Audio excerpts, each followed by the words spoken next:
सत्यभामा जी ने श्री कृष्ण को स्वर्ण से तौलना चाहा, लेकिन एक तुलसी पत्र ने सारा चमत्कार कर दिया। द्वारका लीला में भगवान नाम ही सर्वोपरि है, ये सिद्धांत का ज्ञान कराने के लिए देवर्षि नारद जी द्वारिका पधारे और पारिजात के कल्प वृक्ष के पुष्प श्री कृष्ण को दे दिए और श्री कृष्ण ने स्वाभाविक रूप से अपनी वामांग में बैठी हुई रुक्मिणी जी को दे दिए और नारद जी वहां से नारायण नारायण करते हुए सत्यभामा जी के महल में आ गए। सत्यभामा जी ने नारद जी का बड़ा स्वागत सत्कार किया, पूछा नारद जी से कि क्या समाचार है, बड़े प्रसन्न दिखाई पड़ रहे हो। तो नारद जी भगवान की इच्छा से ही लीला करते हैं, क्योंकि नारद जी भगवान के मन का अवतार है। बिना भगवान की इच्छा के नारद जी कोई क्रिया नहीं करते। नारद जी बोले, देवी एक बहुत बड़ा भ्रम था, वो आज भंग हो गया। कहा कौन सा भ्रम? बोले मुझे यही था कि सबसे सुंदर तो श्री कृष्ण की रानी पटरानियों में आप ही हैं, तो द्वारकाधीश श्री कृष्ण सर्वाधिक प्रेम आपसे ही करते होंगे। हम तो यही विश्वास रखते थे, अब तक प्रसिद्धि भी ऐसी ही थी, लेकिन आज हमारा भ्रम टूट गया।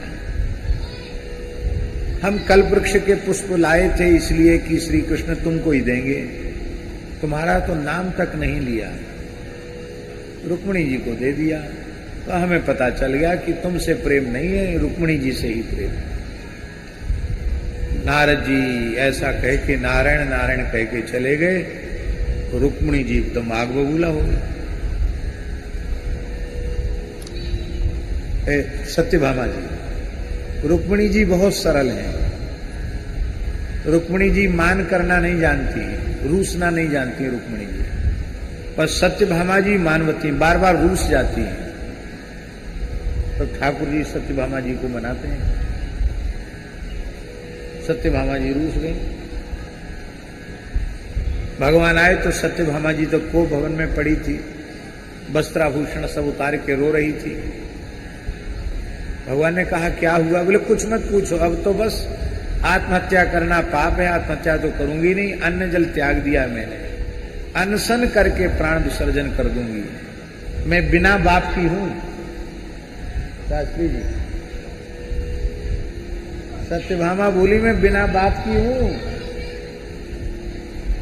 सत्यराज तो मार्ग दिए गए ना, और मेरो भैयाऊ ना है, मेरे कोई कुटुंब परिवार में न, मैं तो सब कछु आपको ही मानूं, और आपके द्वारा इतना बड़ा धोखो। अरे राम राम राम, मैं तो अब तक यही समझ रही कि आप सर्वाधिक प्रेम हमसे करो, लेकिन आज हमारो ही भ्रम टूट गयो।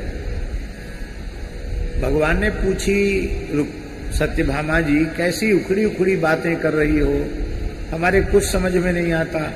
बोले ज्यादा भोरे मत बनो। हाँ, सब कुछ काम कर दिया तमाम, पूरी दुनिया में प्रसिद्धि है गई कि तुम केवल रुक्मिणी से प्रेम करते हो, सत्यभामा से बिल्कुल नहीं।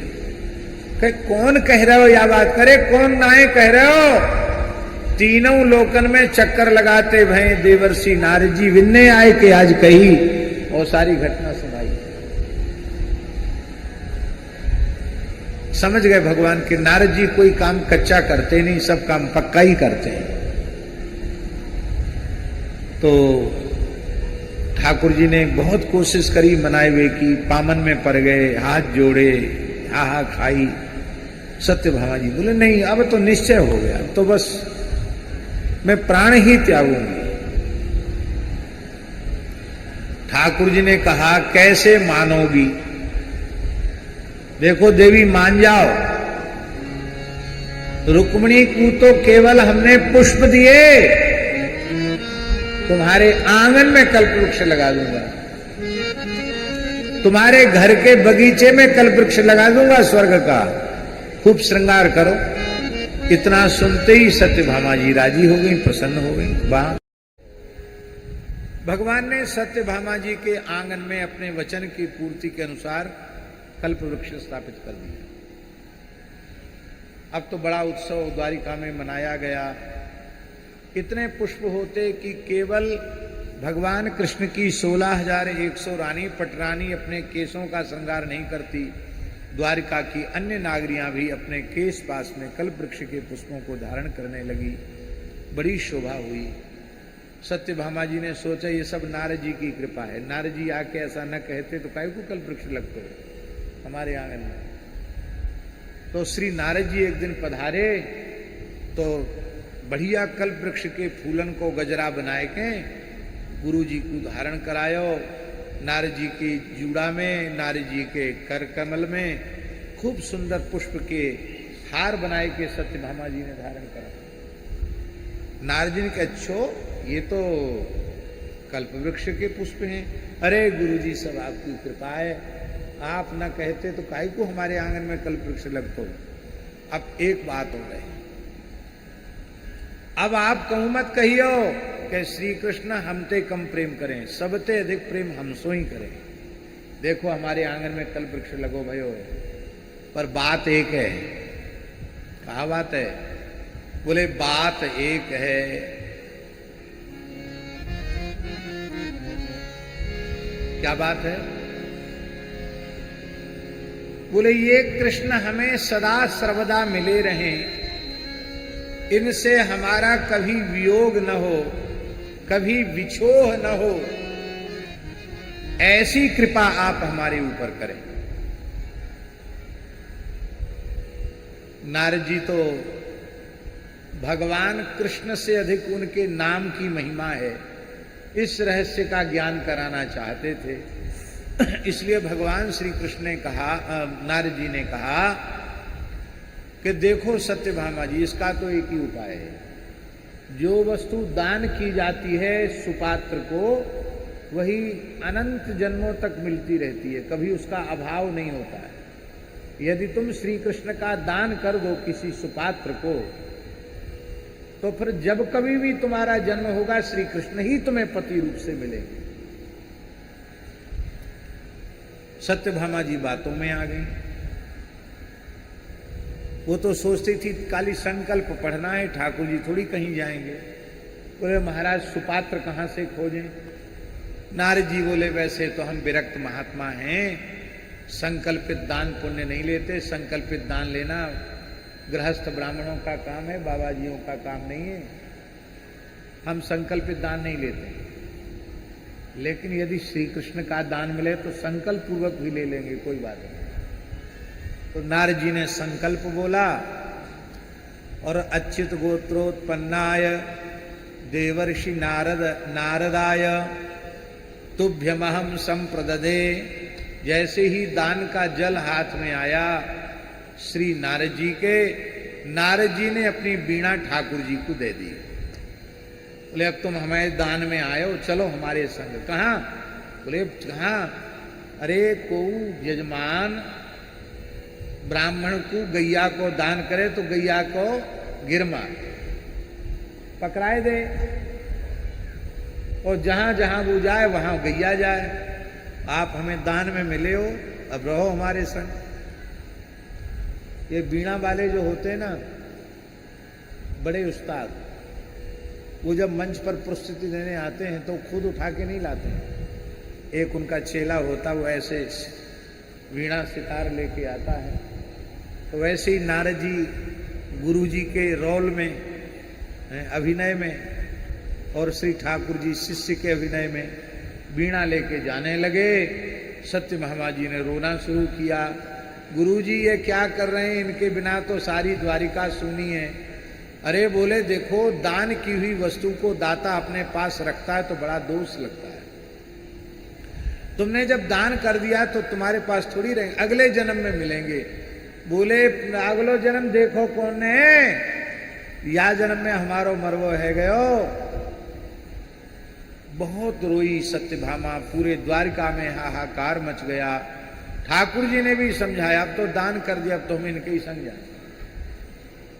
हाहाकार मच गया।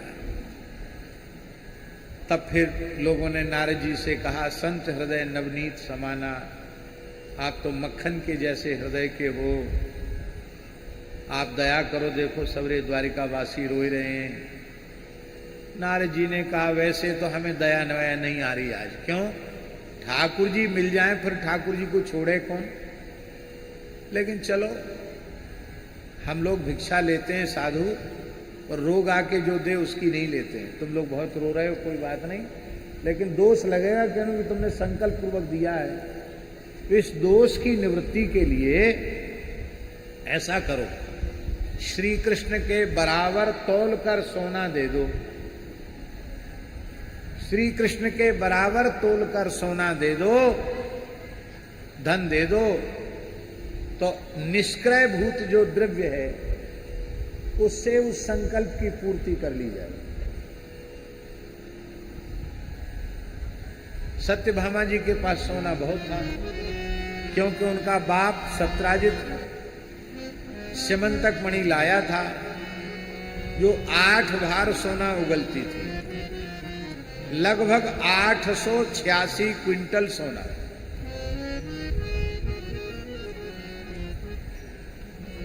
तो घर में सोने की कमी नहीं। बोली नारद जी सोने की बात मत करो, इनके वजन 150 गुना ज्यादा ले जाओ, पर महाराज कृपा करो, पधारो आप यहां पे। नारद जी हंसने लग गए, अब पधारो, बरात बांधो तराजू। तराजू बांधा, सारा सोना एक पल्ले पर रख दिया, और श्री ठाकुर जी एक पल्ले पर बैठ गए तो ठाकुर जी का पड़ला जमीन ही नहीं छोड़े। तब और रानियों ने अपने आभूषण रख दिए तो भी जमीन नहीं छोड़े। हाहाकार मच गई कि ठाकुर जी की समता ये रत्न स्वर्ण आदि कैसे कर सकते हैं। नारद जी ने कहा तुमने बड़े बड़े दान पुण्य किए होंगे, उनका जल छोड़ो। तो जीवन में जिस जिसने जो सत्कर्म किए थे सबने अपने सत्कर्मों का पुण्य छोड़ दिया, फिर भी इन सत्कर्मों में इतनी शक्ति कहां जो ठाकुर जी की समता कर सके। फिर भी पल्ला ठाकुर जी का ही भारी रहा, पलड़े ने जमीन ही नहीं छोड़ी। सत्यभामा जी बोली इतना ही ले लो। नारद जी बोले कि नेक डांडी यामाऊ हो चाहे यामाऊ हो तो चले, और ऐसो सौदा तो हम नहीं। हाँ बराबर तो होना चाहिए, बराबर नहीं तो कोई थोड़ो 10-5 किलो इधर उधर हो कोई बात ना है, कांटो इधर की इधर। अब समस्या का समाधान कैसे हो। नारद जी ने कहा तुम अपनी बड़ी रुक्मिणी से पूछ लो।